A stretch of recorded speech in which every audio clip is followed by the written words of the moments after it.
Muy buenas noches, noches de septiembre, 15 de septiembre del 2025, a poco de la primavera, comenzando la semana y como lo prometido es deuda, como lo veníamos anunciando desde la semana pasada, hoy tendremos una entrevista vía WhatsApp con Alejandro Vergara y Pose que está en Venezuela y vamos a entrar a dialogar mientras Luciano ya hace la llamada telefónica.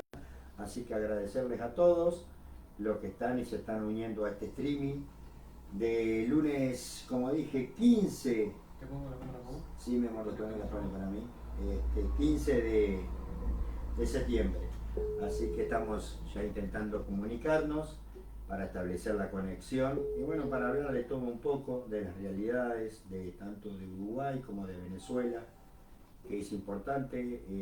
Pose es corresponsal de Telesur en Venezuela y bueno, ahora estamos ya conectando el llamado telefónico, así que ya estamos por empezar. Muy buenas noches, Alejandro, muy buenas noches, aquí desde Fraiventos, departamento de Río Negro. Alejandro, un gusto, Pose, un gusto. ¿Qué tal? ¿Cómo andan? Comenzando este programa de 15 de septiembre, ya los había anunciado, desde aquí, desde la ciudad de Fraiventos, departamento de Río Negro. ¿Cómo estás, Alejandro? Bien, ¿cómo andan? Un abrazo grande para todo Fray Bento y un abrazo muy especial a compañero Ricardo Pose. Ricardito, ¿Cómo ayer, andamos, estaba- querido? ayer andaba sacando la cuenta cuando yo cumplí 60 y cuando nos conocimos tenía 18 años. Así que hace un rato que nos conocemos con Ricardito. Hace un rato en la vida, un compañero de toda la vida y de mi más sincera confianza de todo punto de vista, tanto político como personal. Un placer, Ricardo, un placer poder entrevistarte en este pequeño departamento como es Río Negro y en esta capital como es Fraiventos. Para mí es un verdadero placer por todo lo que me ha contado Alejandro sobre ti, por todo, lo conozco también Alejandro, por toda la militancia que has tenido en el MLN en sus comienzos y la verdad que es mucho más que importante saber por todo lo que se habla y se dice hoy. Se estaba mirando recién unas noticias que un buque de Estados Unidos había bombardeado una, una embarcación venezolana. ¿Cómo se vive en este momento, tú que estás en Venezuela, cómo se vive ahí esta tensión internacional que hay entre Venezuela y Estados Unidos? Bueno, buenas noches. Primero no le hagan caso al Pásula porque todo lo que pueda decir está cargado de un aspecto que es mutuo, por lo cual ahí hay una carga subjetiva muy importante. Pero bueno, hay un cariño que se fue justamente, como él dice, desarrollando, creciendo, como todas las buenas cosas en el compromiso, ¿no? Yo digo que los seres humanos tienen dos capacidades de generar afecto y lazos fuertes. Uno es en el amor, claramente, pero otro es en el compromiso. En el compromiso de ser capaces de asumir justamente eso, el compromiso con los momentos históricos que nos han tocado. Y en estos tiempos que han habido tantas idas y vueltas, a veces con... Bueno, vos, Alejandro, yo no sé si aún te conocen como Pásula ahí, pero a veces, como decimos con el Pásula, en algún momento nos cambiaron los manuales, pero quienes supimos estar y criados y desarrollados con esos manuales, sabemos lo que es el compromiso.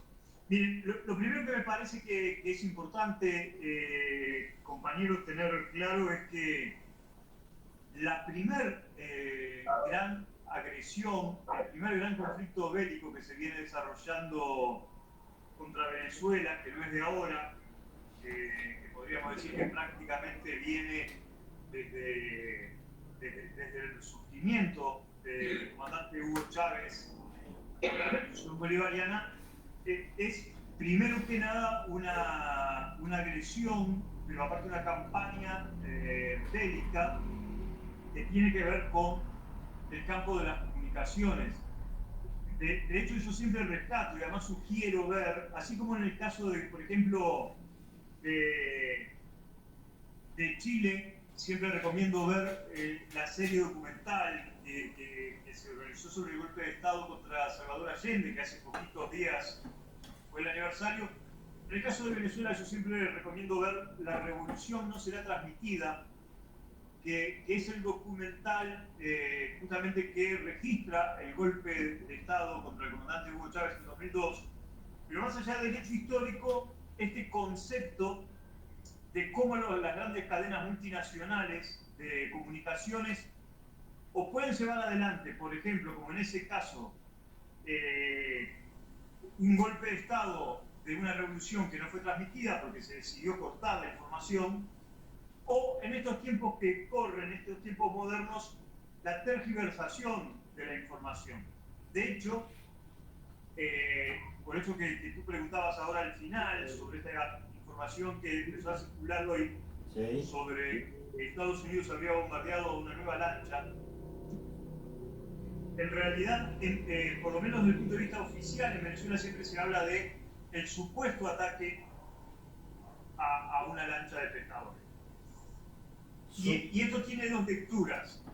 Una primera lectura porque en realidad en estos tiempos que corren, montar las imágenes de una lancha que es bombardeada es relativamente sencillo en términos técnicos, y por eso que desde el punto de vista oficial en Venezuela hay un gran trabajo de investigación y de poder confirmar que los hechos fueron así antes de sumarse, por decirlo de alguna manera, al relato, porque acá hay un relato que se trata de imponer, que tiene que ver con esta suerte de hacer aparecer al gran poder militar de Estados Unidos como un poder prácticamente invencible e intocable, ¿no? Y dar esa sensación que no es una estrategia nueva. Esto nos viene como herencia de la época de la colonia, hasta que en algún momento los indígenas aprendieron que también esos que creían que eran dioses también sangraban, y acá pasa un poco lo mismo, ¿no? Los gringos también sangran, digamos, y necesitan ir al baño como cualquier cristiano. Pero la sensación que se quiere dar es de que es una cosa invencible, prácticamente invencible, hasta que se les recuerda, entre otras cosas, por ejemplo, lo que fue su aventura militar en Vietnam. Pero para no andar ahora en eso, digamos que lo que sí es cierto que sí hubo hace pocos días a una embarcación atunera, esa sí fue interceptada por los marines norteamericanos. Pero en el caso del bombardeo, nosotros, desde Venezuela me parece que hay un elemento que se quiere dejar meridianamente claro y que sería muy bueno que además ustedes ayudaran a difundir. Y es que si efectivamente esta fue la segunda lancha contra la que se disparó con tripulantes a bordo, con 11 tripulantes en el primer caso y con 3 tripulantes, estamos hablando de un asesinato. Exacto. ¿No? Exacto. Porque en realidad todas las leyes de la ONU y de distintos organismos, incluso de las cortes penales de combate al narcotráfico, lo que todas en realidad aseguran es el legítimo derecho, por decirlo en términos que sean gráficos, a cualquier delincuente a un juicio medianamente justo que les asegure sus derechos. Es decir, si realmente estaban convencidos que arriba de esas lanchas iban 11 narcotraficantes con droga y con todo lo demás, lo que se tendría que haber hecho, como muy bien lo demostró el presidente colombiano Gustavo Petro, es haber hecho una maniobra de interdicción, es decir, detener la lancha, llevar los detenidos y ponerlos frente a un jurado que efectivamente, bueno, después los podrá igual procesar por el resto de sus días por ser narcotraficantes, cosa que no estaría nada mal, pero que sí asegurar eso que nació en el derecho romano de un juicio justo. Aquí lo que se hizo fue un juicio sumario, de ser cierto todo esto, donde prácticamente la lectura fue, bueno, encontramos una lancha que son narcotraficantes que están llevando drogas que pertenecerían supuestamente, porque además hasta eso, al cartel de los soles, y en vez de realizar todo un proceso jurídico que asegure derechos para todo el mundo, lo que hacen es bombardearlos. Es una política de genocidio. Un poco, el Pazula se va a acordar, en la época de la dictadura militar uruguaya se instaló un poco aquello de los cuarteles, donde los árboles, mejor dicho, el criterio era todo lo que no se movía, incluidos los árboles se pintaban de blanco, contra lo que no estaba pintado de blanco se disparaba. Y esto es un poco lo que se está haciendo. Ricardo, te hago una pregunta y después para darle paso a Alejandro. Yo le digo Alejandro, vos le decís Pazula. Te manda muchos saludos Matías, Alejandro, que está acá conmigo compartiendo esta entrevista. Mucha gente viéndolo, por supuesto. Es un streaming que llegamos. Un abrazo, Matías. Llegamos a todos lados. Ricardo, ¿cómo se vive en Venezuela? Porque vos sabés que vos lo tenés más que claro viviendo ahí. Las noticias, por supuesto, son de una dictadura, de que la gente pasa hambre, de que se transgiversa tanto la información, tanto, que a veces lamentablemente los medios hegemónicos logran crear eso, ¿no? Lo que vos decís. ¿Tá? ¿Cómo se vive hoy en Venezuela? Bueno, vamos a partir de dos preceptos, sí. Si me permite el concepto. Sí. El primero de ellos, ni Uruguay es Venezuela, ni Venezuela es Uruguay. Perfecto. Sí. Desde el punto de vista de las idiosincrasias.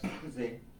Y esto me parece que no es un elemento menor porque cada pueblo construirá eso que en algún momento que todos hablamos por ejemplo, del socialismo, o del propio desarrollo de cada pueblo según las características de cada pueblo, ¿no? Sí, bien. Esta es una discusión que en realidad nosotros siempre tuvimos con el tema Cuba, por ejemplo, y nosotros decíamos, bueno, pero los cubanos tienen su propia idiosincrasia, tienen sus propias características. Posiblemente Uruguay no pueda construir un socialismo como lo han construido los cubanos. Por ejemplo, en Uruguay sería impensable un proceso político de partido único, pero ese es el problema de los cubanos. Es más, muchas veces cuando se ha hablado de esto, yo siempre digo que Cuba tiene el socialismo que tiene porque, entre otras cosas, tiene los cubanos, y los venezolanos están haciendo su proceso de socialismo porque tienen los venezolanos. Uruguay hace el proceso político que tiene porque tenemos uruguayos. Entonces, a veces esos traslados medios mecánicos me parece que es complicado. Es complicado y habla además de una inmediatez, como decimos en el campo uruguayo, de vuelo de perdiz a nivel del pensamiento, que pretende comparar zapallito con mate, ¿no? Exacto. Y el segundo precepto que me parece importante es que aquí yo reconozco que tengo una ventaja al igual que ustedes, lo que pasa es que no siempre esto lo ponemos arriba de la mesa. Yo soy hijo de la dictadura militar uruguaya. ¿Se entiende? Sí. A mí nadie me cuenta lo que es una dictadura militar. No. Entonces, por sobre todas las cosas, no. Exacto. Entonces, si vos me preguntás si lo de Venezuela es una dictadura, yo te digo, ojalá la dictadura militar uruguaya hubiera sido como la de Venezuela. ¿No? Claro. Entonces me parece que hay como mucha repetición y de cuestión. Y aquí, si me permiten, sí voy a entrar a algunas cuestiones un poco más profundas, sí. Capaz que no da para plantearlo hoy, pero por lo menos dejo los titulares. Bien. Hoy Venezuela vive los problemas de cualquier sociedad que, a pesar de estar en un proceso de transición hacia eso que ellos llaman el socialismo de la venezolana, el socialismo del siglo XXI, la presencia de las relaciones capitalistas en la sociedad siguen estando presentes. Bien. ¿No? Sí, bien. Y sociedades que viven bajo las lógicas capitalistas, sobre todo en una sociedad como la venezolana, pero no es porque sea Venezuela, donde hay una dolarización de su economía, incluso mucho más fuerte que en Uruguay, tiene las dinámicas cotidianas de vida que tiene. Es decir, que por un lado, por supuesto que yo adhiero a a este proceso de transición, a esta experiencia de construcción de algo nuevo, que de paso aclaro, me parece que una de las grandes virtudes de este proceso que están haciendo los venezolanos es que no están repitiendo los moldes del socialismo de la Unión Soviética ni del socialismo cubano, sino que están haciendo su propio proceso de transición. Eso me parece que tiene fundamentalmente una importancia. Y por lo menos lo que yo pude ver acá en Caracas, que es donde estoy parando, es la convivencia de cualquier uruguayo o montevideano en su cotidianeidad, como en cualquier país, repito, que no ha llegado la panacea del socialismo, entonces no están todos los problemas resueltos. Acá hay gente en situación de calle, acá hay problemas de algunos sectores de la economía que especulan con los precios, sobre todo con este problema de la fuerte dolarización. Y en el medio de todo eso, de gente que va a los supermercados, pero también acaban dos elementos que sí quisiera ponerle énfasis, si me permiten, muy brevemente.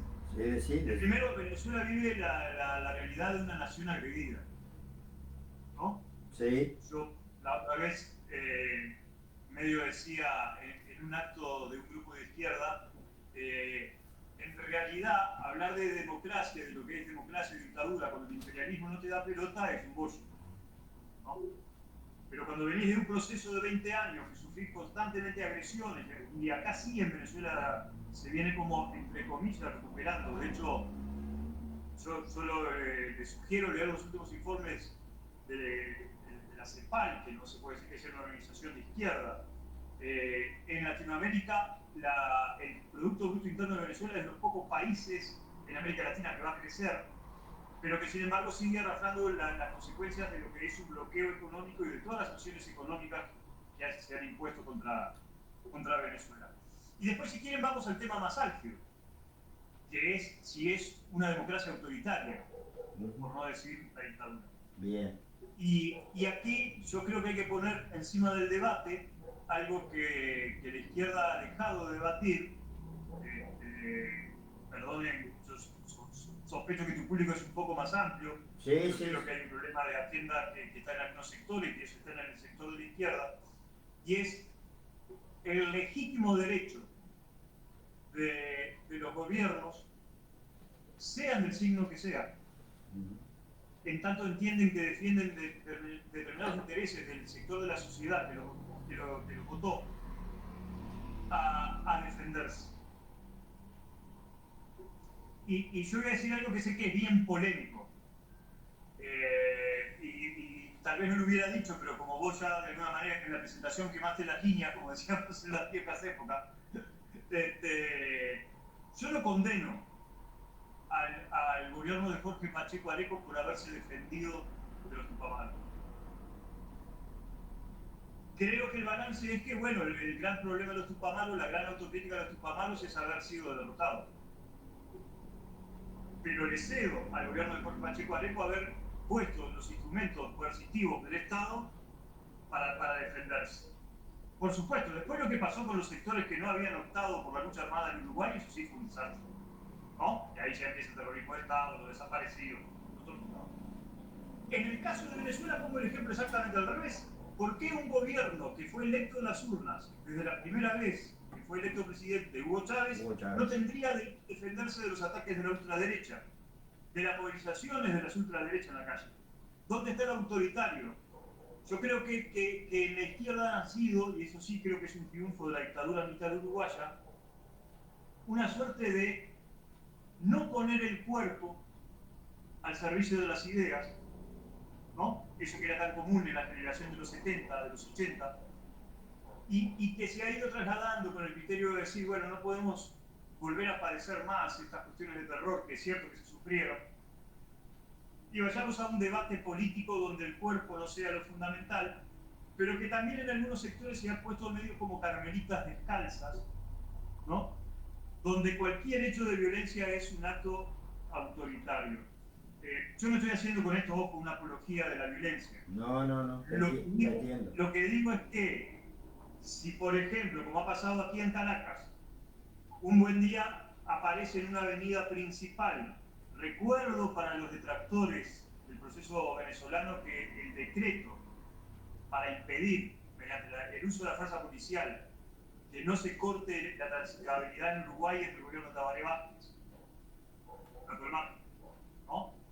Pero bueno, si un buen día en una avenida de Caracas te tiran basura, cuando vas a levantar la basura hay francotiradores que te disparan y después todo eso genera una movilización con hechos de violencia, bueno, ¿dónde está lo autoritario de que los cuerpos de seguridad del Estado enfrenten esa situación? ¿No? Sí. Después, además, porque entre otras cosas, esto es de las cosas que no se difunden, pero a mí me consta que cuando ha habido exceso por parte de las fuerzas policiales en el uso de la represión, también ha habido algunos enjuiciamientos. Perfecto. De todas maneras, como todo proceso, todo tiene sus zonas grises.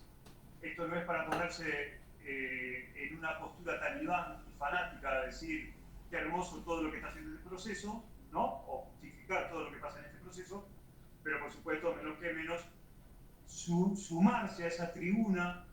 Yo escribí un artículo hace poco que decía subirse al balcón de lo que alguna vez fue Uruguay, ¿no?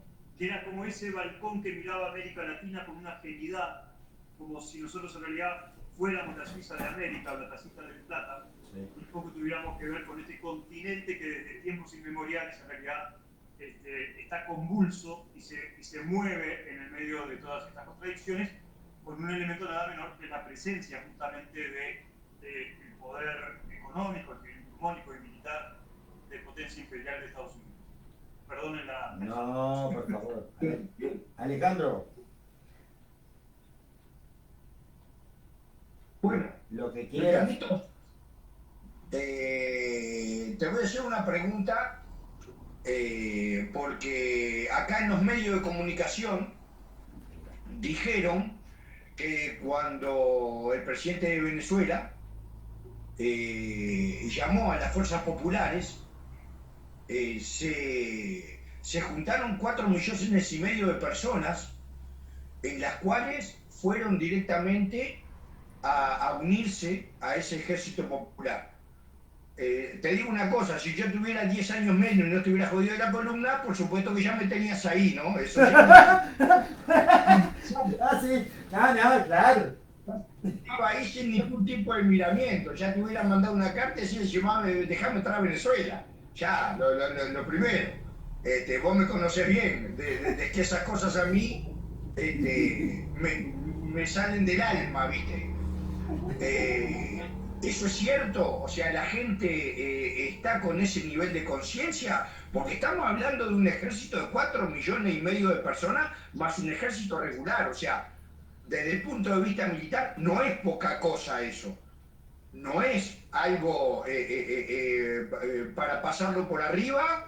Y eso yo no sé cuántos millones de personas hay en Venezuela, pero tener un ejército popular de 4,5 millones de personas...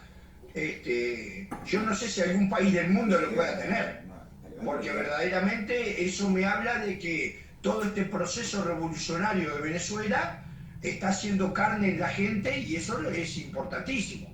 Si esto fuera así, ya te digo, porque cuando la prensa dice blanco, yo digo negro, sin pensarlo, porque la prensa de este país, sobre todo la televisión, está más que flechada. Y eso lo ponen como un acto de violencia. Yo no lo veo como un acto de violencia, como vos decías hoy. Yo lo veo como un acto de defender lo mío, defender mi país, que no es poca cosa en estos tiempos. Bien, varias cuestiones. Una cuestión primaria que tiene que ver, para poder entender estas lógicas, que en realidad nace con una teoría llevada a la práctica. Recordarán los más veteranos el intento de invasión a Cuba de Bahía de Cochinos, ¿no? En 1962, y allí Fidel en realidad reelabora una teoría que fue llevada adelante en Vietnam por el general Giap, que era la concepción de guerra de todo el pueblo. ¿Está bien? Fidel reelabora eso y lo que crea es, a partir de las Fuerzas Armadas cubanas, el papel de las milicias, ¿no? Es decir, lo que era el viejo ejército de reserva pasando a una unidad miliciana con capacidad, digamos, activa y genera lo que se denominó como guerra de todo el pueblo. En Venezuela eso es lo que hay, ¿no? Una concepción de guerra de todo el pueblo que por un lado están las Fuerzas Armadas Bolivarianas y por otro lado están las milicias bolivarianas, que tampoco necesariamente hay que formar parte de la reserva, sino que son organismos activos, pero que están dentro de, bueno, de este esquema de defensa popular de todo el pueblo. El número de 4,5 millones de milicianos es un número que Maduro convoca porque en algún momento se suponía que esa podía ser la capacidad de convocatoria a las milicias. Lo cierto es que si bien, como ustedes entenderán, no hay números oficiales, porque aquí hay todo un debate político, ¿no? Cuando se hizo el primer llamado al alistamiento, lo primero que la derecha salió a decir fue así, no fue nadie a alistarse. La otra versión era, los que fueron a alistarse fueron llevados por la fuerza a que se alistaran. Yo lo único que les puedo decir es que en realidad la cantidad de gente que se alistó supera los 4,5 millones de personas, que los actos de alistamiento fueron totalmente, digamos, a libre elección de la gente. Ustedes tienen que tener en cuenta en estos elementos que Venezuela, si yo no ando muy errado, 28 millones tiene. Ricardo. Tal vez me estoy dejando llevar por la propaganda interna, pero el Partido Socialista Unido de Venezuela es el partido de izquierda en estos momentos, desde su punto de vista organizativo más grande de América Latina, ¿no? Con lo cual eso da un primer margen de la capacidad de movilización. Y este plan constó de 2 etapas. Una primera etapa que fue esta del alistamiento, que se llevó adelante durante 2 fines de semana, con un buen nivel de gente que se fue a alistar. Y una segunda fase que empezó este sábado pasado, que tuvo que ver ya con 450 cuarteles que abrieron sus puertas para poder dar los primeros cursos de instrucción militar. De nuevo, que va en esta concepción de guerra de todo el pueblo, incluso con anécdotas, por ejemplo, no en esta etapa, pero en una etapa anterior, por ejemplo, los pescadores deteniendo algunos intentos de infiltración. Lo que pasa es que lo que hay que entender es esto: hay una concepción de nación agredida. Y mucho antes que los yanquis vinieran con esta campaña de decir vamos a poner a algunos kilómetros del mar territorial venezolano, los buques, los submarinos, todos los demás, aquí dentro de Venezuela se detectaron algunos grupos que iban a llevar adelante atentados terroristas. Entonces, como en todo proceso social que hay una polarización, bueno, estas convocatorias claramente tienen Ricardo, en una población de 28 millones, 4,5 millones, la verdad que es muy importante la adhesión que ha tenido, ¿no? Sí, solo los milicianos, ¿no? Sí. Vos, Alejandro, estarías ahí, ¿no? Lo que pasa es que una cosa que hay que entender, que yo lo sembró mucho a ellos, es esto, ¿no? Por eso decía, Venezuela es Venezuela, Uruguay es Uruguay. Sí. Si uno mira a lo largo de la historia de Venezuela, Sí. Es gente poco conversadora. Es más de arma, decís vos, es más de arma. Es una gente, en vez de agarrarse a los bollazos por medio de una mirada serio y ya... no, pero esto es hecho un poco con humor. Pero lo cierto es que hay una historia de un pueblo que tiene en su concepción, digamos, combativa, una cuestión media que va ahí en el ADN. Por eso digo que siempre hay que tener presente Venezuela. Y ahora le hago la pregunta a los dos. Vale. A tanto a Ricardo como a Ale. ¿Qué nos pasó a nosotros? ¿Por qué nosotros? ¿Qué nos pasó? ¿Cuánto dura el programa? 1 hora y media, tenemos 1 hora todavía. ¿Qué nos pasó a nosotros, Ricardo, vos, que sos fundador del MLN, igual que Pásula? ¿Qué nos pasó a nosotros? ¿Por qué no tenemos una izquierda como la gente? ¿Por qué no tenemos, qué nos pasó? Algo nos tiene que haber pasado. ¿Por qué tenemos los índices que tenemos? ¿Por qué si estuvimos 15 años gobernando no le supimos dar las soluciones a la gente? A la gente común, a la gente de a pie, a la gente que camina. Lo que pensaban ustedes de los viejos ideales, los ideales de Sendik. ¿Qué nos pasó? Alejandro, comienzo por ti. Mirá, yo soy mucho más radical que Ricardo, ¿no? O sea, no es que sea más radical, sino que hablo de otra manera. Ricardo tiene una forma muy política de hablar. Yo digo las cosas como las siento y de frente. ¿Ah? Yo creo que nos dejamos influir por el capitalismo y nos dejamos influir, sobre todo los dirigentes políticos, empezaron a tomar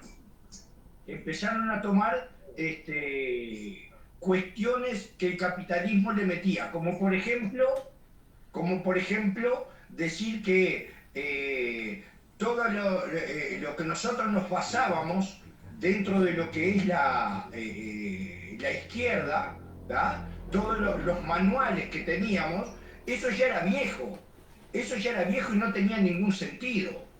¿Ah? Entonces ahí los dirigentes empiezan a desmovilizar a la gente, porque dirigentes del Frente Amplio a mí me dijeron que con mi pensamiento revolucionario ya era viejo y vetusto eso, que eso ya no existía más. Entonces yo les decía, ¿cómo que no existe más si acá no hay ningún problema solucionado de la sociedad? Acá seguimos teniendo un índice de pobreza gigantesco, los gurises no comen todos los días, no hay laburo, la familia cada vez se desmembrana más. ¿Y cómo yo no voy a sentir de que aquellos viejos pensamientos de los viejos tupamaros, ¿tá?, son hoy cada vez más, ¿cómo decirlo?, cada vez más auténticos? Porque la realidad que estamos viviendo hoy es la misma realidad que vivíamos hace 50 años atrás. Estamos siendo las reivindicaciones que nosotros tenemos, ¿tá?, siguen siendo las mismas reivindicaciones que teníamos hace 50, 60 años atrás. Por si la izquierda, Alejandro. No. Bien. Para mi concepto, ¿no?, hoy por hoy, el Frente Amplio no es de izquierda. No es de izquierda. Hoy el Frente Amplio para mí es de centro, porque con mi concepto, la izquierda agarraría los problemas y los solucionaría de raíz, en profundidad. No los peina los problemas. Vos fíjate una cosa. Lustenberg, hace un año atrás, presentó un proyecto que estuvieron para darle de comer a los gurises.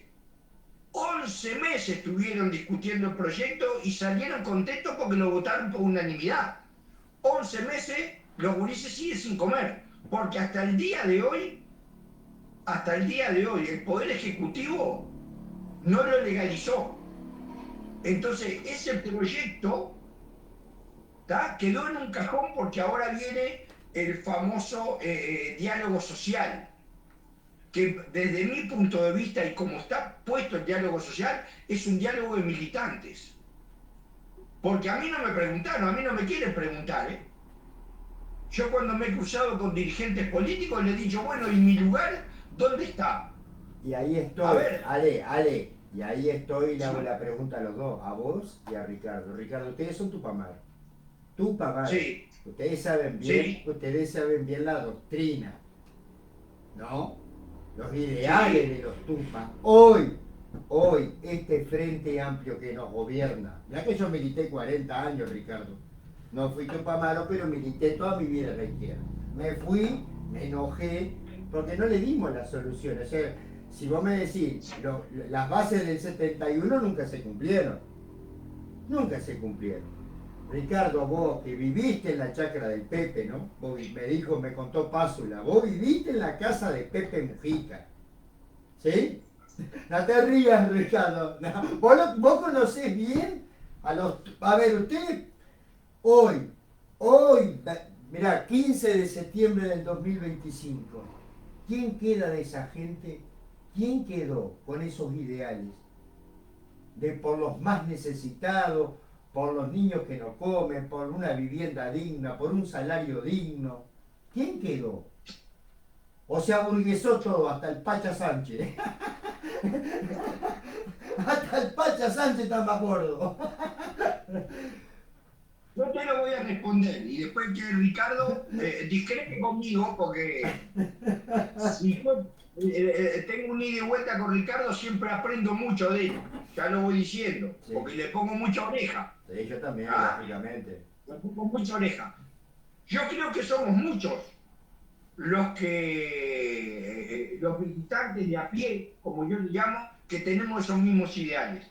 Pero ¿sabés qué no tuvimos nosotros? La capacidad de organizarnos. No tenemos hasta el día de hoy la capacidad de juntarnos y de conversar los problemas y de hacer una organización de izquierda de verdad. Yo creo que el tema pasa por ahí, o yo lo siento así, yo siento que yo no tengo la capacidad de organizar a los compañeros, que son muchos, ¿tá? Que piensan igual que nosotros. Pero ¿y por qué, Alejandro? No sé el por qué. Te soy bien honesto, no sé el por qué. Porque nos hemos juntado, hemos intentado por grupo de WhatsApp, hemos ido a comida, y bueno, vamos a hacer algo, bueno, vamos a empezar a hacer algo, y nos quedamos ahí, en el vamos a hacer algo. Y no salimos para adelante. O sea, es una autocrítica que primero me la hago yo, Primero me la hago yo. Yo creo que no hemos sabido organizarnos entre nosotros. Pero mira que hay mucho más de lo que la gente piensa que piensa como nosotros. Y mucho más, piensan... Alejandro, y mucho más gente desconforme con este gobierno. Y mucho más gente desconforme con este gobierno. Esa es mi teoría. A ver, vamos a dejarlo a Ricardo que nos mira desde lejos. Él nos mira desde Venezuela. ¿Qué visión tienen ustedes hoy desde Venezuela, de nuestro pequeñito Uruguay? Primero, nombrar, yo no sé cuántas veces vos estás entre eventos,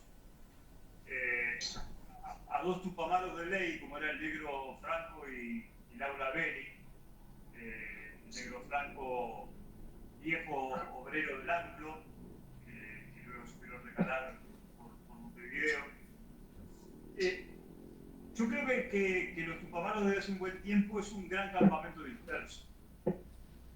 ¿No? Sí, señor.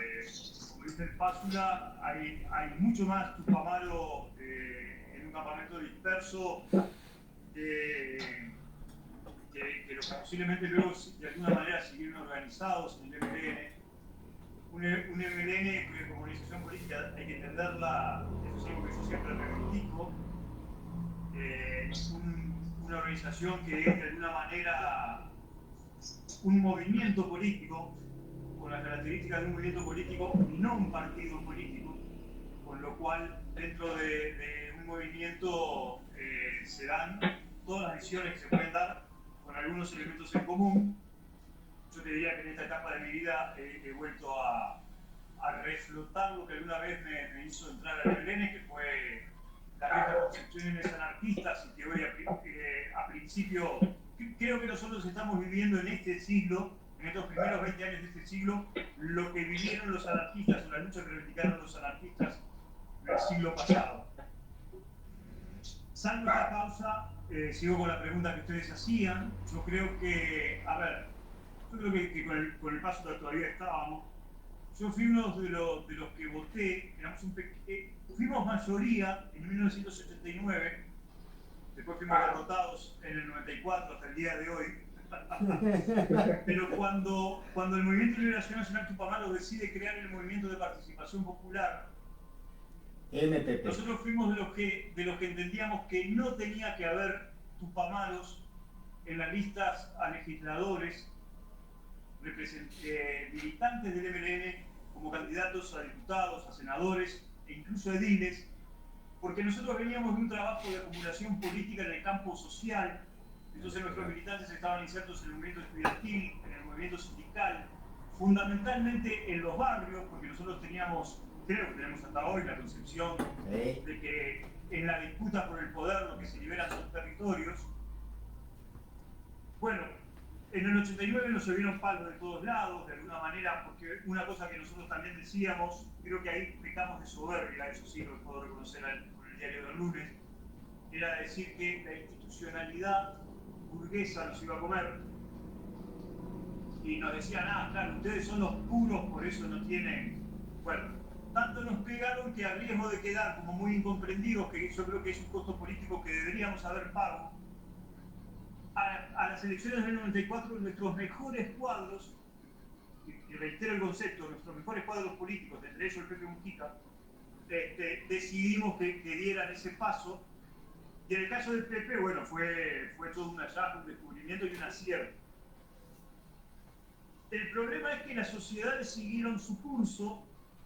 Uruguay, ustedes recordarán, yo esto lo quiero decir, el Frente Amplio no ganó en el 2004 solo por sus virtudes, sino que ganó porque vino la crisis del 2002 y porque en la gran crisis financiera de un Estado que se iba a declarar en default, hubo un sector de la sociedad uruguaya que se había aprobado con blancos y colorados y le dio su voto de confianza al Frente Amplio, pero esa sociedad no se convirtió en Frente Amplista, ¿no? Entonces, en ese sentido, creo que hubo un proceso gradual de buena parte de los sectores de la izquierda que de alguna manera fueron encontrando en la vieja socialdemocracia europea, en el estado de bienestar europeo, un nicho político desde donde acumular. Yo siempre pongo este ejemplo. Desde tiempos históricos, en Montevideo, el barrio que tenía en las elecciones internas del Frente Amplio, pero también en las elecciones nacionales, pero vamos a hablar de las internas del Frente Amplio, el mayor caudal electoral era el Cerro y la Teja. Sí. ¿Está bien? Sí. Bueno, a partir del 2004, primer gobierno del Frente Amplio, en adelante, en las elecciones internas, el barrio que votaba con los altos niveles de lo que en algún momento votó el Cerro y la Teja era Parque Rodó. ¿No? Sí. Es decir, los sectores medianamente de clase media acomodados de Montevideo eran los que empezaban a tener mayor peso político y incidencia en la estructura del Frente Amplio. Yo creo que el Frente Amplio hoy por hoy tiene una visión de clase media, Sí. mira la realidad por los lentes de la clase media, toda su dirigencia política padece de este mal del San Vito de representar los intereses de la clase media uruguaya, y aparte creo que tenemos otro problema más profundo y que tal vez pueda dar un poco de respuesta a lo que Alejandro se está preguntando. Nosotros siempre tuvimos claro en el MLN Sí. que la organización política es una herramienta, Sí. pero no es un fin, ¿no? Porque si vos a la herramienta política le confundís, si a la organización política confundís su carácter de herramienta con el del fin en sí mismo, terminás en eso que nosotros alguna vez hemos criticado a los compañeros del Partido Comunista, que a pesar de su materialismo dialéctico, todo el mundo pasaba por el partido, ¿no? Y el partido en realidad se terminaba transformando en una suerte de iglesia, ¿no? Eso que alguna vez alguno puso la política de la fe, y no se entendía que la fuerza política es una herramienta que es tan válido transformarla y adecuarla para los intereses que vos entendés necesario que en su momento hay que pelear. Yo creo que uno de los grandes problemas que tiene la izquierda uruguaya es que justamente el Frente Amplio y muchas de las organizaciones políticas dentro del Frente Amplio son herramientas desgastadas. Desgastadas. ¿Está bien? Es como un martillo sin mango, como un destornillador Phillips sin la cruz. Y eso me parece que quizás pueda dar un poco de respuesta a lo que Alejandro se planteaba hoy. ¿Por qué una gran cantidad de gente que no se siente representada por la herramienta política, por la fuerza política, no es capaz de construir algo nuevo? ¿Por qué? Bueno, porque en realidad los problemas que estamos teniendo es eso. Por aquello que decía Gramsci, lo viejo no termina de morir y lo nuevo no termina de nacer. Entonces yo ya sé dónde no me siento cómodo y dónde me parece que esa herramienta no da para más. Y no pensar Pero que... tampoco, Sí. pero tampoco tengo hoy las condiciones para construir algo nuevo que valga la pena, ¿no? Porque ese es el otro problema. Es decir, y esto nosotros lo hemos debatido con algunos grupos, si nosotros nos juntamos Sí. para pensar, porque esta es una actitud que yo critico mucho, y a Alejandro al paso le consta bien que soy crítico de lo que, del proceso que ha hecho la izquierda en Uruguay. Pero si yo me elijo en fiscal, ¿no? Y empiezo a actuar políticamente un poco con aquello de decir, pero ustedes esto que están haciendo está todo mal, dejen que ahora vengo yo y lo voy a hacer bien. Y es un fenómeno que lo hemos visto, ¿no? Bueno, ahí seguimos y entramos en una noria muy complicada. A mí no me interesa ni ser edil, ni ser senador, ni ser legislador, y no tengo muy claro además cuál debe ser el rol de nuestros legisladores y senadores en estas relaciones capitalistas que tiene la sociedad uruguaya. Como nosotros en algún momento lo dijimos en el 89, si hay determinados personajes, por ejemplo, personajes dicho con respeto, por ejemplo, nosotros entendíamos que para esa cosa nueva que íbamos a crear, que era el MPP, Sí. Helios Artú cumplía con lo que tenía que cumplir, ¿no? Era un dirigente que podía cumplir el rol que nosotros nos imaginábamos debía cumplir un legislador en el Parlamento. No era necesario un Tupamaro ahí. El Tupamaro que tenía que estar eran los sindicatos, en el movimiento barrial, el movimiento estudiantil, diciendo, muchachos, un gobierno progresista en el marco de una sociedad capitalista es una curita para un cáncer o una aspirina para un cáncer, ¿no? Sí. El problema es que el discurso que empezó a ganar, y aquí sí menciono a Pepe, porque ya que me quemaron diciendo que vivía en la chacra. El Pásula me dijo. El Pásula me dijo. Pero no tiene nada malo. No, digo en joda. Con Pepe pasó algo. Que yo creo que la barra no lo terminó de ver, más allá de todo lo otro que también sé que existe, los que se creen Pepe sin Pepe, los Mujica sin Mujica y todo lo demás. Sí. Pepe en algún momento se convenció del planteo de una sociedad republicana, ¿no? Bien. De una sociedad con sus tres poderes constituidos, con los viejos amortiguadores del vallismo. Sí. Y con una concepción pragmática de que yo cuando lo escuché a Pepe decir eso y fundamentar eso, dije, bueno, hasta acá llegamos. Que fue cuando empezó a usar la vieja consigna de que la política es el arte de lo posible. Bien. Entonces, si la política es el arte de lo posible, como decía otro compañero, que yo creo que el tambero esa balsa, buena parte de la izquierda uruguaya se conformó con administrar la crisis del capitalismo. Ojo, yo sé que no hay recetas. Yo miro lo que está pasando en Venezuela hoy y creo que hay un gran esfuerzo que lo que está haciendo en el mejor de los casos es administrar la crisis del capitalismo con la construcción posible hacia otra cosa. Pero hoy lo que se está haciendo es eso.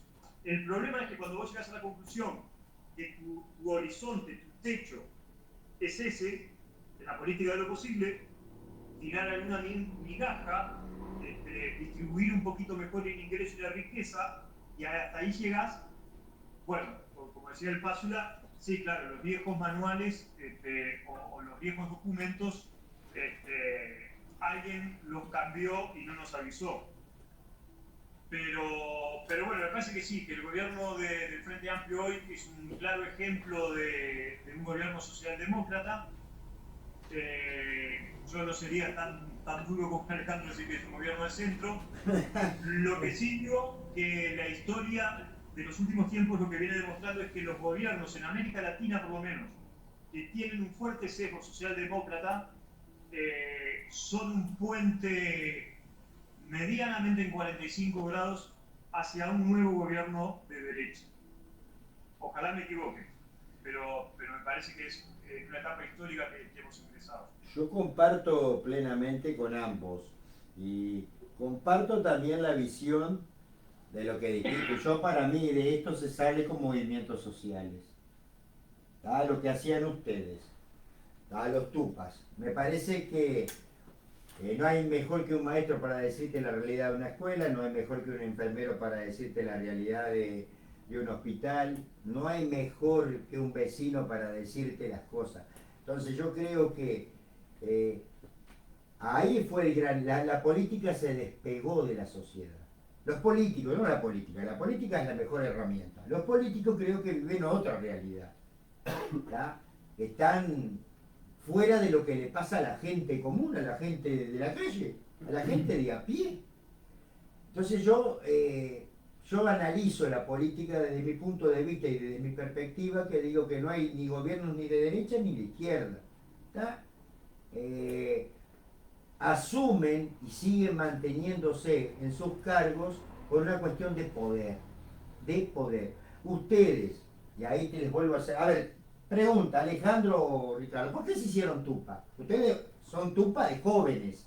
¿Por qué? Mirá, en mi caso yo te voy a decir una cosa. Vengo de una familia de militancia de izquierda. ¿Ah? ¿En qué año? Mi madre, ¿Qué año? ¿Eh? ¿En qué año estás hablando? ¿Izquierda en qué año? Mi madre, por ejemplo, desde las bases fundó el Frente Amplio. Mi madre fue toda la vida militante del Partido Socialista. Bien, a 90. Entonces, en mi caso, yo creo que la influencia, ¿tá?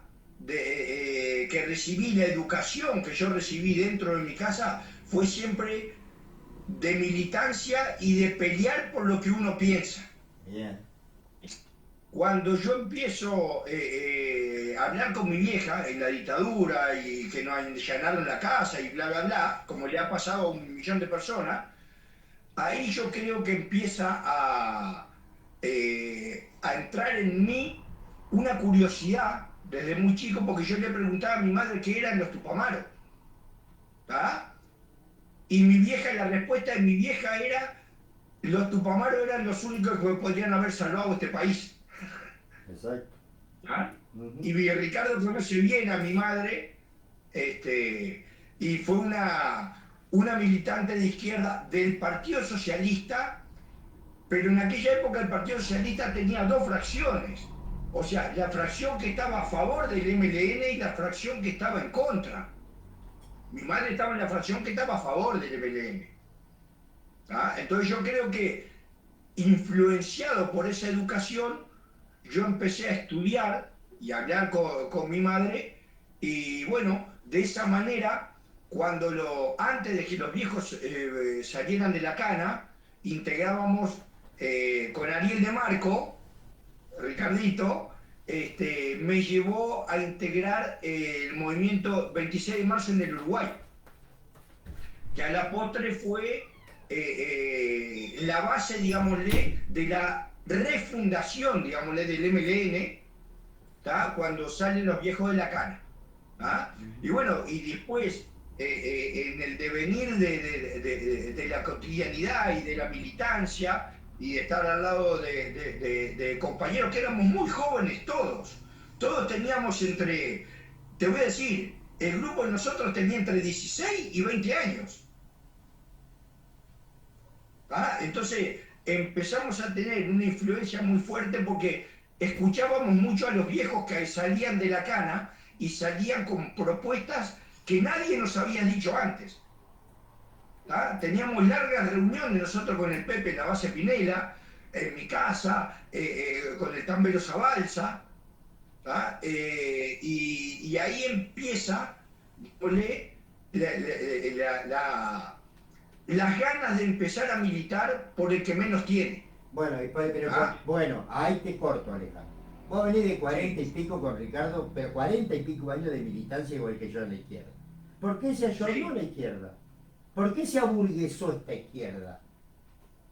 ¿Por qué se dejaron los comités de base? ¿Por qué se terminó eso? Yo te voy a decir una cosa que me dijo un dirigente del Frente Amplio. Acá habíamos hablado nosotros de que en La Teja y en el Cerro, barrios proletarios si los hay, y permítame la palabra proletario porque los políticos de ahora no la usan más, ¿ah? No van a La Teja y no hacen actos en el Cerro porque dice que reciben propuestas de izquierda.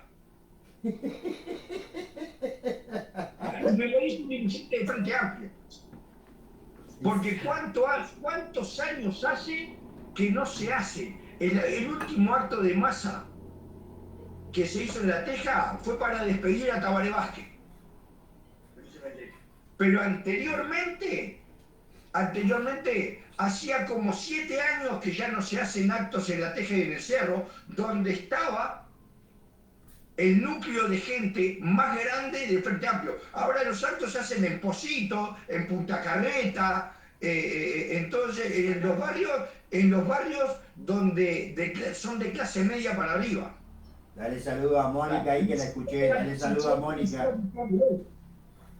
Que Ricardo lo decía claramente.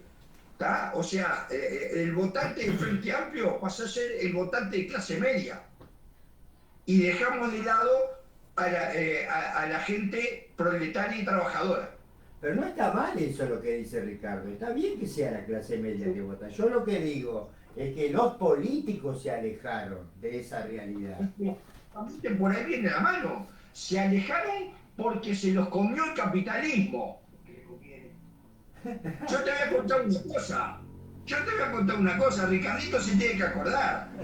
La discusión que tuvimos en la base Pinela, en el grupo de base de nosotros, una discusión de muchachos jóvenes, cuando se dijo que el MLN tenía que entrar al Frente Amplio. Yo fui uno de los que me negué. Lógico, vale.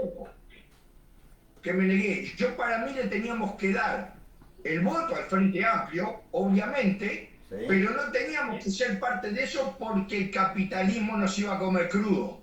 Y creo que no me equivoqué. Ya, ¿te acordás del Quito? No me voy a acordar del Quito. Bueno, porque los que veníamos del movimiento estudiantil, sí, muchos de nosotros los podíamos el Quito porque decíamos que como veníamos del movimiento estudiantil, en castigo nos habían llevado a militar al Frente Amplio. ¿No? Era como una sanción. Si te querían sancionar y no sabían cómo, te mandaban a militar a un comité de base del Frente Amplio. Pero bueno, esto es un chascarrillo. Ya si me permiten una pequeña pausa. Sí. Primero, yo creo que siempre hay que tener presente, no para nosotros que somos unos viejos calandrajos, pero que nuestra generación empezó a los 14 años ya militaba. Bien. De hecho, yo recuerdo haber empezado a militar a los 12 años, en época de la dictadura, y yo pongo esto porque en algún momento hubo un desfasaje generacional, y yo quiero tirar 2 o 3 titulares, si me permiten. No sé cuánta gente estará mirando, pero la idea es que se agarren la cabeza porque es la manera de pensar. Dale nomás. Primero, yo no soy frente amplista. Mi horizonte fue en la mirada más profunda y estratégica la creación de un Frente de Liberación Nacional que iba a pelear por la liberación nacional del socialismo. Después en algún momento entendimos que no se podía construir ese rumbo hacia el Frente de Liberación Nacional si de alguna manera no se contemplaba la realidad del Frente Amplio, que era la síntesis política de la izquierda uruguaya. Pero también miren que nos costó sudor y lágrimas porque en 1988, 87, cuando veníamos de alguna manera reorganizándonos, el viejo Chendic se manda la propuesta del Frente Grande, y ustedes recuerden que al MLN recién se le autoriza el ingreso al Frente Amplio en 1989, o sea, tuvimos 4 años en la intemperie, reorganizándonos, ¿no? En el medio de eso que dijo Alejandro, la necesidad de fusionar al MLN con el 26 de marzo para que no corrieran como 2 cosas separadas, los famosos líos simbólicos con los amigos, los seipuntistas,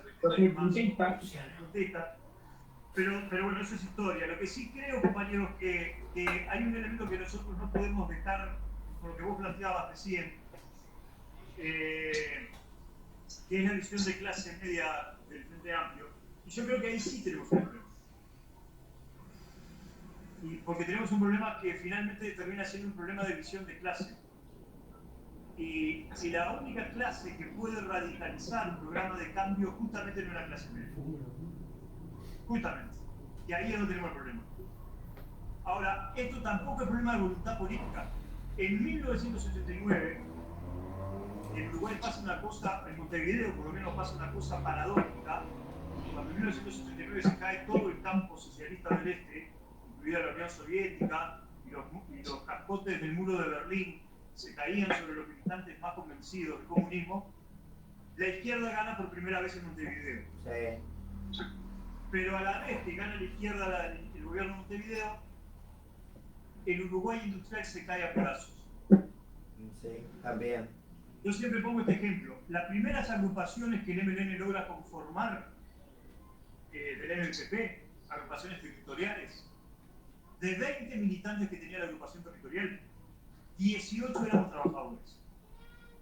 En el caso particular mío, el paso lo puede testificar, eran de la planta de ACAP, en La Cheja, eran compañeros de las Gutiérrez en Nuevo París, eran compañeros, bueno, que vivíamos en el movimiento sindical, un empleadito público, alguna cosa más. Eso cuando nace el MPP en 1989. Para 1994, la misma agrupación de 20 compañeros, no 20 en número, no en cuanto a la gente, pero sí con algunos compañeros que todavía siguieron militando. De 20 militantes, 18 eran desocupados. ¿Entiendes? Se había caído la parte industrial. Se había caído la industria. Vos no te podés comer ese fenómeno, porque aparte ese fenómeno también implicó que los únicos tipos que podían seguir adelante con tareas militantes, y eso fue la conformación del EPP como organización de masas, eran jubilados, algún cuentapropista muy voluntarioso y algún estudiante. Entonces, eso también daba una lógica de pensamiento y de construcción política que a vos te generaba un problema. Porque acá tenemos un problema real y por eso digo que esto es una cuestión de clase. Si vos tomás el poder, ¿en manos de quién lo dejás? Porque para terminar en un proceso burocrático como terminó la URSS, más vale que arquitecto, ¿no? Sí. Y vamos a hacer una revolución para que después el famoso partido de la Revolución de Cambio termine siendo una camarilla media burocrática, quédate quietito. Bien. ¿No? Sí. Necesitas descentralizar, que por eso es lo que yo reivindico hoy del proceso venezolano y esta construcción del Estado comunal. Ahora, para que la gente pueda ejercer poder político, pueda administrar el poder político, pueda definir, pueda decidir, con aciertos errores, eso es lo de menos, pero necesita tener capacidad política. Y esa capacidad política, paradojalmente, también se da en el mundo del trabajo tal cual lo conocíamos. Y ese es el problema que tenemos. Es mentira que vos vas a generar poder político con el lumpenproletariado. Es mentira que vas a generar poder político con el tipo que fue excluido del mundo laboral y del mundo social. ¿No? Porque si fuera así, vámonos todos a las parroquias, a las iglesias, a las ONG que trabajan con sectores vulnerables de la sociedad y las pelotas vas a construir poder político ahí. ¿No? Entonces, ese es un problema que tenemos y que ese sí es un problema que no se lo podemos achatar solamente a la actual dirigencia política. Pero por eso digo que acá tenemos una cuestión de clase, tenemos un problema que es de acumulación política, pero esa acumulación política, para que tenga una visión radical de un programa político de transformación profunda, necesita estar anclado en alguna cuestión de concepción de clase que justamente no es la clase media. Y ahí es donde tenemos el problema, y ahí es donde yo concluyo, como decía hoy diciendo, bueno, el problema que tenemos, que esa herramienta política, esa síntesis política que necesitamos, todavía está en construcción. Esto puede parecer muy pesimista, pero no lo es.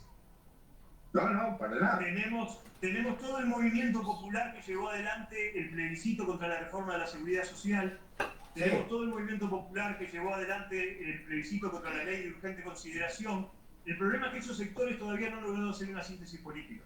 Pensás, Ricardo y Alejandro, y agradeciéndole, por supuesto. Sí, pensás, sí, ¿cómo no va a pensar? ¿Pensás que puede haber un cisne negro para las próximas elecciones?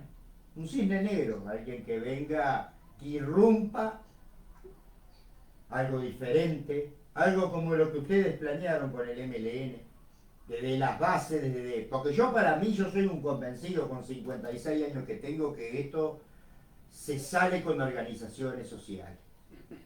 Esto se sale con movimientos de masa de gente que esté cansada de todo, de haber perdido todo, la esperanza, el sueño, de haber perdido que la plata no te da, de convivir con el flagelo de la droga, la inseguridad, la prostitución infantil, la corrupción, de ver que pasan los gobiernos y que vos seguís lamentablemente cada vez más sucumbido, que la educación es un desastre, que la salud es un desastre, que para ir, que te duele el estómago cuando vaya, escuchame, a los 3 meses ya estás desahuciado. Yo estoy convencido, mi pensar, por eso se lo transmito a ustedes, mi pensar es que esto se sale diferente. Hoy se sale como un Juan Grabois, ¿tá? En la Argentina, un tipo que tiene las tres techos, tierra y trabajo.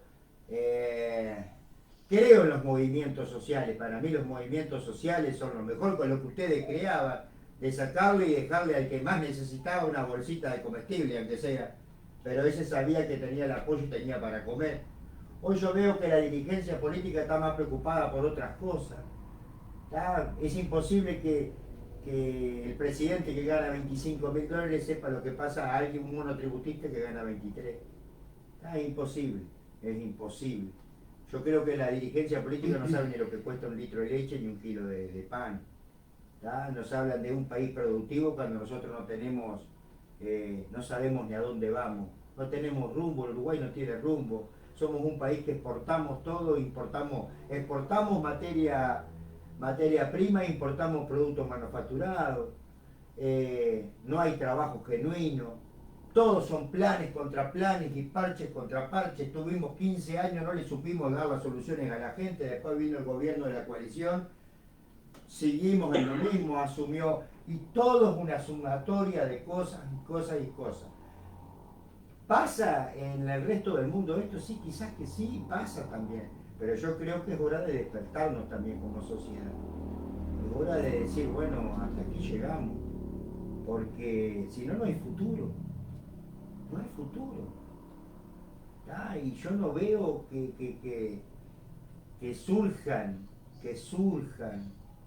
A ver, Heber lleva 40 años. 40 años lleva. Se ríe el paso. ¿Qué hace? 40 años lleva el hombre, mano. Dice, a ver, y por ahí pues sigue ahí. La gente lo vota, me pueden decir. A mí sí, la gente lo vota, Marcelo.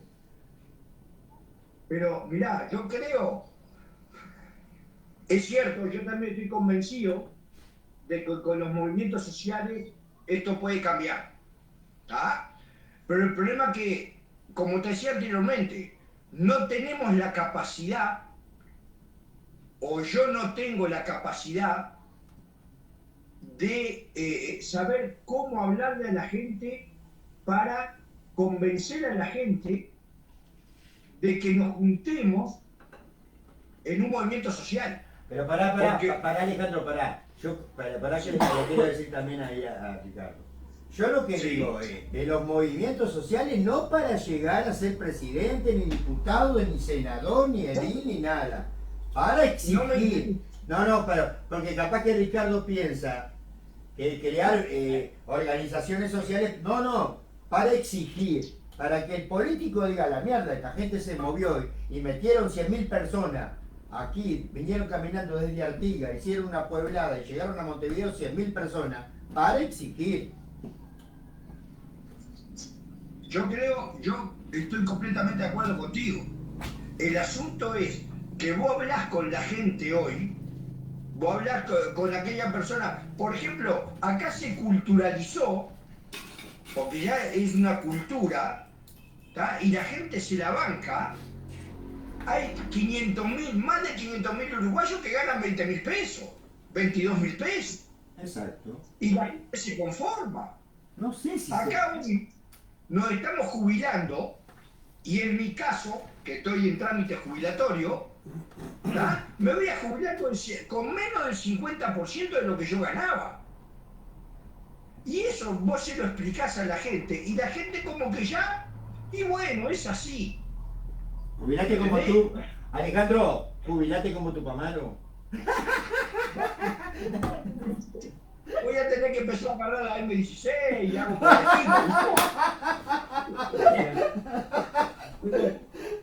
el estilo. Los políticos que son los que mandan, Sí, o sea, lanzaron eso y la gente como que le hizo carne y te dicen, bueno, por lo menos tengo trabajo. O sea, el conformismo es algo que está ya culturalizado y eso es muy difícil de sacar. A ver, entiendo a aquella persona que no tiene laburo, de repente pasó 3 años sin laburo y encuentra un laburo de 22.000 pesos y bueno, y es lo que tengo y está contento. Y ahí se quedó. Pero tampoco tenemos la capacidad, nosotros, los militantes, tenemos la capacidad de entrarle a la cabeza de esa persona, ¿verdad? Que ha pasado 1000 necesidades y que con los 22.000 pesos la sigue pasando, porque acá un alquiler te sale 18 palos. Sí, más vale, sí. Y bueno, aquel gana 22.000 pesos y yo también. Laburamos todo un mes para pagar un alquiler y después con el resto comemos. Es cierto. ¿Ah? Entonces, ahí es donde yo creo que hay que entrar a la gente y no supimos cómo entrarle. Ahí, o al menos yo no supe cómo entrarle. Porque esa persona está tan convencida y tan contenta por tener un trabajo de 22.000 pesos que prácticamente no te escucha. ¿Vos qué decís, Ricardo? Bueno, yo creo que tenemos un problema de horizonte y aunque les parezca mentira, voy a volver a Venezuela. Bien. ¿Y por qué es tan importante Venezuela? Bien. Hoy. Sí. Hoy. Y porque tenemos un problema de horizonte. ¿A qué me refiero con esto? La generación de principios del siglo pasado tenía como horizonte lo que había sido la Revolución Soviética. Bien. ¿Bien? Sí. Había un lugar en el mundo que se había producido una transformación y que además esa transformación tenía el carácter de que habían sido fuerzas proletarias, campesinas, que habían tomado el poder y habían empezado a edificar una construcción política distinta. Bien. Y ahí vino un gran movimiento internacional que dijo, para ahí tenemos un camino. Está bien, en el medio los escritos de Marx, Lenin, pero había un horizonte hacia dónde ir. En 1950 y pico aparece la Revolución Cubana, ¿no? Sí. Aparece la figura del Che. Sí. Y toda esa generación empieza a ver allí, además con un proceso de la Unión Soviética y de varios países que empiezan a construir el socialismo del Este, con la China revolucionaria, la China de Mao Zedong, que empiezan a ver allí un horizonte y decir, ¿qué es posible construir otra cosa? ¿No? Sí. La generación mini del Pásula empieza a tener un horizonte, pero un horizonte que va a tener un signo distinto, porque nuestro horizonte va a ser la revolución en Centroamérica. Nosotros vamos a mirar Nicaragua, vamos a mirar el proceso revolucionario en El Salvador, ¿no? Nosotros en aquellos años decíamos, hay que seguir estos procesos porque vieron lo que pasó en Chile. Chile vino a demostrar que la vía pacífica de acceso al poder está limitada porque cuando te la quieren voltear te voltean y así le costó hasta el día de hoy a Chile el golpe de estado de Pinochet y todo lo demás. Sí. Entonces, la historia seguía rodando, muchísimos compañeros nuestros fueron a combatir a Nicaragua, fueron solidariamente a las cosechas en Nicaragua, fueron a pelear en El Salvador, fueron a pelear en otros lugares del mundo, y un buen día, cuando todos nos poníamos los manuales nicaragüenses y algunos medios hasta se alistaron, se rolaron y todo lo demás, aparece una viejita, Violeta Chamorro, que le gana la revolución nicaragüense por las urnas. Y ahí se nos vino el mundo abajo. Porque además se vino Nicaragua abajo, se vino la Unión Soviética abajo, Cuba venía resistiendo, pero venía de un gran proceso de rectificación de sus políticas, por aquello que el Che había advertido, no sovieticen el proceso cubano porque no les va a ir bien. Y en realidad, desde la derrota de Nicaragua en adelante, o de la derrota de las revoluciones centroamericanas en adelante, no hay más horizonte. La única chispa de luz que apareció en algún momento por allí fueron los zapatistas en México. Sí, sí. Y me acuerdo de varios compañeros de la izquierda revolucionaria o ex compañeros de la izquierda revolucionaria diciendo esto debe ser obra de la CIA, cuando varios estábamos por arrancar para Chiapas. Entonces lo que quiero decir con esto es que, y vuelvo al principio, ¿por qué es tan importante para muchos de nosotros que efectivamente Venezuela pueda transitar el camino hacia la construcción del Estado comunal? Para volver a tener un horizonte hacia el cual caminar. Para poder decir, en 1989, cuando Montevideo descentraliza su gobierno y lo descentraliza a nivel de los consejos comunales, nosotros siempre dijimos, si no se descentraliza poder político, este proceso tiende a morir, y ese proceso murió. Nosotros hoy necesitaríamos poder decir, oh, miren lo que es la experiencia de las comunas en Venezuela para retomar ese camino de lo que se intentó hacer en el gobierno de Montevideo. Pero bueno, para eso es necesario que esto acá camine, que medianamente camine bien, ¿no? Y esta cuestión que ustedes dicen de los movimientos sociales y todo lo demás, que de alguna manera se podría reflejar en esa consigna media a lo grosero, comuna o nada, socialismo o nada, sea algo material, tangible. Algo que yo pueda volver a Uruguay y decir, vos, miren lo que se puede hacer allá. Hagamos algo parecido a la uruguaya, por supuesto. Pero esto es posible, nosotros podemos no vivir bajo estas lógicas que no se claro, incluido por la izquierda. Claro. Pero después de eso, hoy no tenemos horizonte, ¿dónde nos vamos a mirar? Yo le decía a un compañero, lo que pasa es que son 40, son 48 y pico de años, o 46 años por lo menos dedicados a la militancia y a la lucha en Uruguay, ¿no?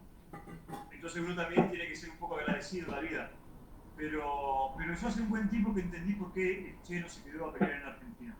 Bueno, más vale. ¿Sabés el temor que yo tengo? ¿Y cuál es? Y agradecerle, por supuesto. Acá después le voy a leer algo, porque acá hay gente también detrás del estudio que está escuchando. Voy a leer lo que me escribió para que se lo voy a transmitir. ¿Sabés cuál es el gran temor que yo tengo? Es que se convierta en una anarquía esto. Porque el pobre ya no tiene más nada para perder, ya lo perdió todo. Si no, fíjate el loco que está gobernando a nada de acá, a nada, a 50 kilómetros, 1000 leyes. Yo le tengo miedo a eso, ¿sabes por qué? Porque cuando la gente ya no tiene más nada para perder, porque ya perdió todo, porque más abajo no vas a caer, y vos lo sabés muy bien, Alejandro, a eso. Cuando la gente ya no tenés para lo básico, que es darle de comer a tu hijo y perdés la dignidad como ser humano, viene cualquier cara loco, porque es así, viene cualquier cara loco, te vende un obelisco y vos decís, bueno, perdido por perdido. El tema es que perdido por perdido son 5 años de nuestra vida que se van a ir. 5 años. Y nosotros creo que le damos demasiado tiempo a los políticos. Yo creo que acá tendríamos que interpelarlo antes de 5 años. ¿Por qué? Porque en esos 5 años se nos va una vida a nosotros. Yo comparto, pero plenamente, los ideales de los Tupamaros. Pero vea, plenamente. Milité toda mi vida a la izquierda. Toda mi vida. En otro tipo de izquierda. ¿Tá? En la izquierda esa de que el menos tiene...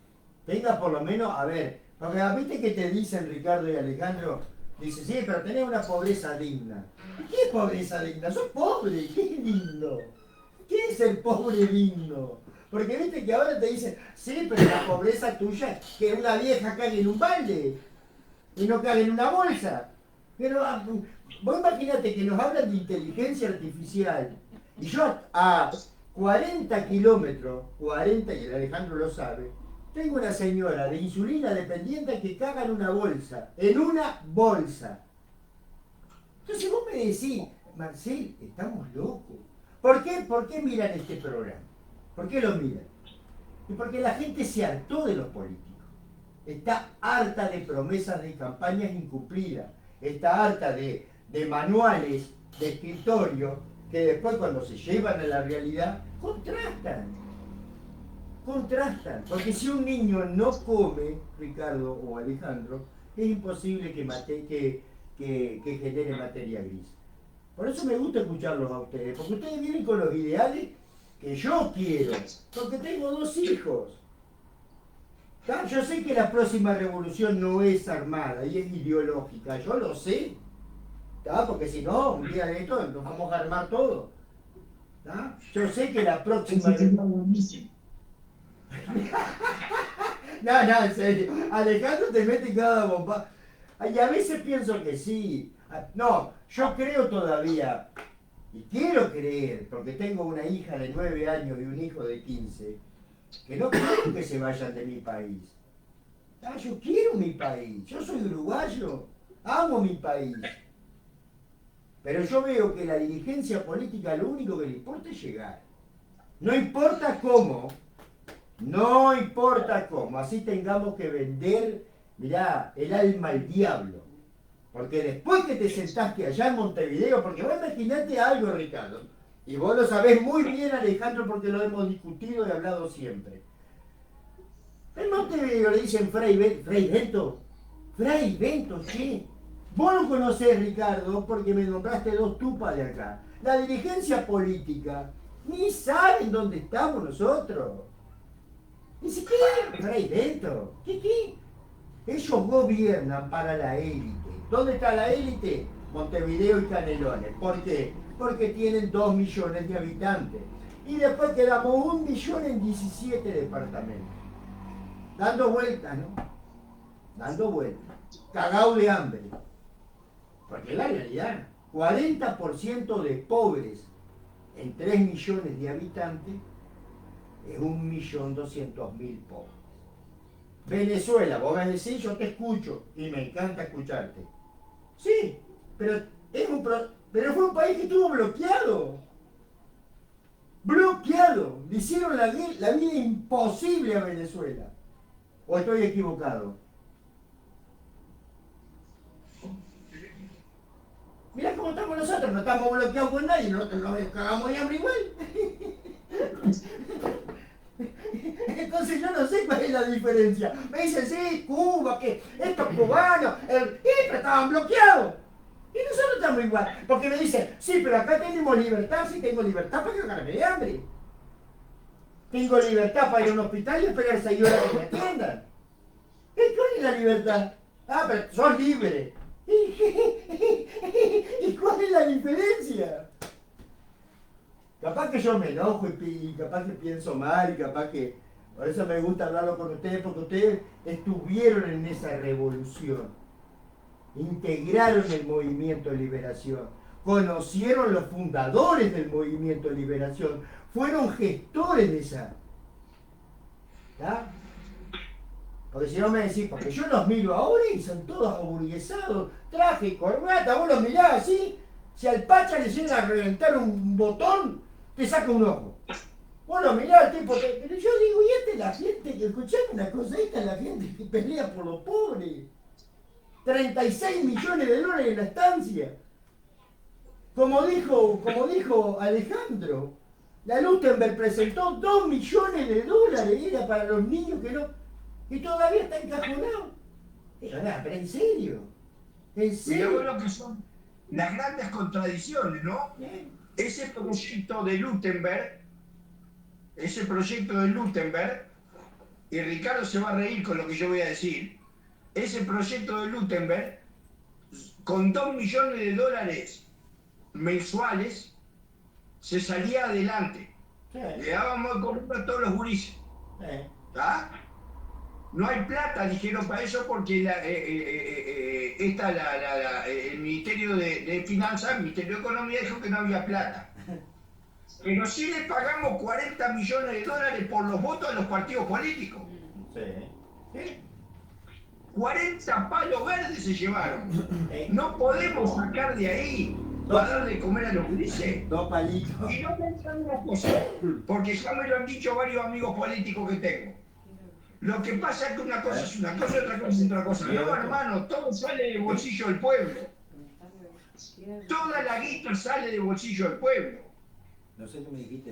Oye, capaz que son muy ignorantes en lo que yo digo. Debo serlo. Ah, ¿qué vas a ser ignorante? Tenés toda la razón. Entonces, yo no puedo creer que estamos manteniendo partidos políticos y tengamos niños con hambre. No entra en mi cabeza. No, Y que no. todavía me digan, lo que pasa es que esta plata es para esto y esta plata es para aquello. Lo mismo que ahora tenemos problema otra vez, Ricardito. Hay problema de nuevo con el CAMU, Ricardito. Otra vez que darle plata al CAMU, Ricardito. Hace 50 años que le estoy dando plata al CAMU. No se te jodió, papá. Hace 50 años que le estamos dando plata al CAMU. ¿Hasta cuándo le vas a pagar? ¿Hasta cuándo le vas a pagar al CAMU? Sí, pero... Y seguimos esta misma. Sí, pero le dije... Entonces, ese tipo de cosas son las que a mí me enervan. A todo el mundo enerva, a todo, Alejandro. Y sabes una cosa, hicieron una auditoría en el campo y no hay nadie en cana, parece que nadie robó nada. Lo mismo, a ver, lo mismo que la chica profesional. Vergüenza, lo dijo el ñato Huidobro, y vos te tenés que acordar, en una entrevista cuando se dijo... Que no iba a poner un peso, que el frente no iba a poner un peso, dijo. Y aparte que dijo que a él le parecía ilógico que una persona que estuviera trabajando en un supermercado, en el barrio de la calle y esto, le diera plata a los profesionales. Se la bancamos, se la salvamos, Tenemos que tener 80 millones de dólares de caja principal. Ahora bien, pará. ¿por qué no hacemos una auditoría? Y vemos dónde estamos. Y ya para casi despedirlo a los dos, que me encantó, y vamos a hacer otra charla, por supuesto, de los 31 senadores de izquierda, porque yo me considero, yo no voto más a la izquierda, pero soy de izquierda y voy a morir siendo de izquierda. ¿Sabes? Porque es la realidad, yo estoy con los ideales del MLN hasta los huevos. ¿Tá? No me va a seguir nadie hoy, lógicamente, porque viste quién va a querer salir a la calle. Pero te quiero decir una cosa, de 31 senadores, y la pregunta se la transmito a los dos, porque ahí sí ustedes dirán, la mierda, cómo ha cambiado el partido nosotros. De 31, 27 dijeron que a los más ricos no había que sacarle el 1%. No, está loco, ¿cómo es? Porque el 1% significaba darle plata, ¿tá?, a las escuelas, a los comedores, a la salud. Y dijeron, 31, tenemos 31, 27 del frente dijeron, no, son menos, no, 31 senadores frentistas, que sí está bien. 27 dijeron que ¿no? ¿Cuántos senadores son, Ricardo, vos que trabajaste 20 años en el Parlamento? Viste que te castiga, ¿no? Te castiga. No lo digo por pasivo, mirá que no sé lo que... Son 18 senadores. Uh-huh. Son 18 senadores. 15 dijeron que no. Del Frente Amplio. 15 dijeron que no. Sí. Todos es peor. 15 dijeron. Medio ya para ir cerrando, compañeros. Sí, efectivamente, la izquierda tiene un problema. Y ahí hay batallas. Esta me parece que para mí era una batalla fundamental que debía asumir la izquierda. Y que en realidad esa batalla está dentro del Frente Amplio y que tiene que ver con esto de justamente cuando hoy hablábamos de propuestas de avanzada, una vez más sale el PCT a plantear que justamente para abatir la pobreza infantil, la extrema pobreza infantil, había recursos y parte de esos recursos era este impuesto del 1%, que aparte ni siquiera es un 1%. Yo hice, antes de venirme para Venezuela, una entrevista a uno de los compañeros que está en la Facultad de Economía y él decía, en realidad con 0,5, ni siquiera con el 1, que se le pudiera poner de impuesto al sector más rico de la sociedad uruguaya, ya se abate la pobreza infantil. Pero bueno, hoy las condiciones parecen no estar dadas para eso. Yo no tengo mucha expectativa de que eso vaya a cambiar. Y sí, no va a cambiar. También es cierto que, ¿cómo? No va a cambiar, tenés razón, no va a cambiar. No, porque tenemos un problema. Yo creo que a veces hay que leer hay que escuchar sin enojo. Sí. Para poder saber qué es lo que pasa. Por ejemplo, a mí me parece que cuando Yamandú Orsi celebra después del resultado electoral de las intendencias, que dicho sea de paso, Río Negro cambió o volvió. Cuando Yamandú Orsi celebra los cambios de signo político en los gobiernos, en realidad dejó de sostener un viejo principio que sostenía la izquierda, y es que justamente los cambios del signo político en los gobiernos en realidad es una necesidad de la derecha, no de un gobierno de izquierda, porque un gobierno de izquierda necesita algo más que 5 años para poder transformar la realidad social y económica de su país.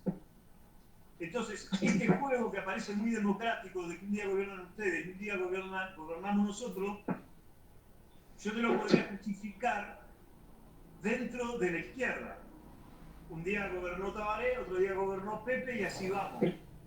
Pero en realidad, cuando vos me pones como un planteo democrático, que un día va a gobernar una fuerza política que refleja los intereses de los sectores populares y otro día un gobierno que refleja los intereses de la oligarquía, está complicado ver eso como un valor democrático. Bueno, hoy Orsi piensa eso, buena parte del Frente Amplio piensa eso.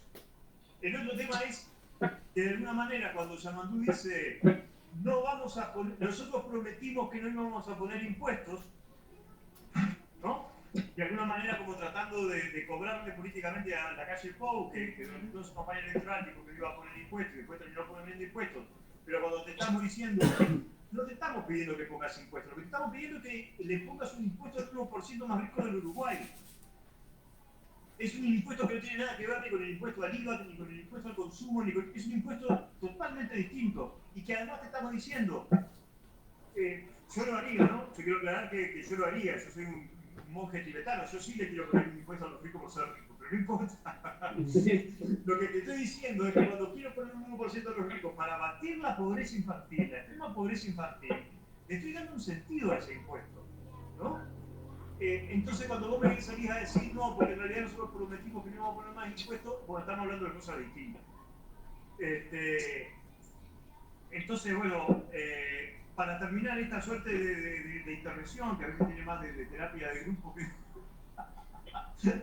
de análisis político, no terminar enojado, y tratar de justamente seguir batallando por esas cuestiones bueno, que están ahí, que siguen siendo necesarias, ¿no?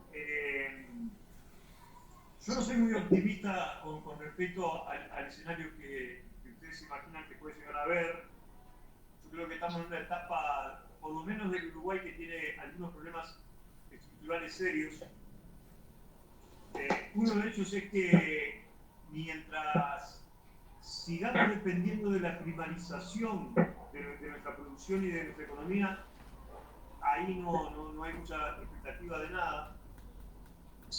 Porque para esos cambios, fíjense ustedes, si las fuerzas progresistas de Uruguay hoy no están dispuestas a votar un 1% al sector más rico de la sociedad, hay otras medidas que podrían traer un cambio de las estructuras sociales en Uruguay que yo tampoco vaticino que se vengan. Por ejemplo, fíjense ustedes, yo no me creo que todos los cambios de avanzada social los haya hecho el viejo Valle, José Valle Ordóñez. Yo siempre digo que muchas de las reformas laborales y sociales que el viejo Valle llevó adelante, las llevó adelante porque, entre otras cosas, había un poderoso movimiento anarquista que había puesto a la clase obrera de pie y casi le pone el gobierno de sombrero. De hecho, es triste que la historia no recuerde que la primera gran huelga general de trabajadores que vivió el Uruguay la vivió justamente bajo el gobierno de José Valle Ordóñez. Pero fíjense ustedes, ese José Valle Ordóñez, fundador del Partido Colorado, uno de los partidos de la derecha más hegemónicos en Uruguay, por lo menos hasta principios de este siglo, fíjense ustedes, nacionalizó le arrancó de la mano de los capitales ingleses y nacionalizó, por ejemplo, el sistema hidroeléctrico y el sistema de trenes, ¿no? Es decir, ¿por qué era importante nacionalizar un sistema de trenes? ¿Por qué no dejarlo a los gringos? Y bueno, porque por las vías férreas pasaba la producción del país y salía la producción del país. Y eso había que asegurarlo que estuviera en manos del Estado. Exacto. ¿No? Sí. ¿Ustedes se imaginan caer en un plenario o congreso del Frente Amplio planteando que quizás una política de carácter nacional sería nacionalizar UPM? ¿No? Es decir, no sería una política que permitiría cambiar la matriz económica y productiva del Uruguay, nacionalizar las grandes pasteras que están en Uruguay. Sí.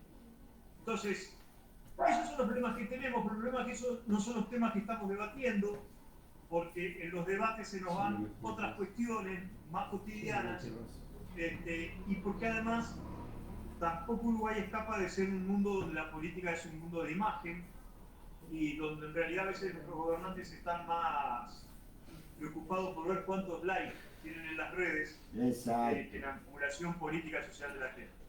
Gran verdad. Pero bueno.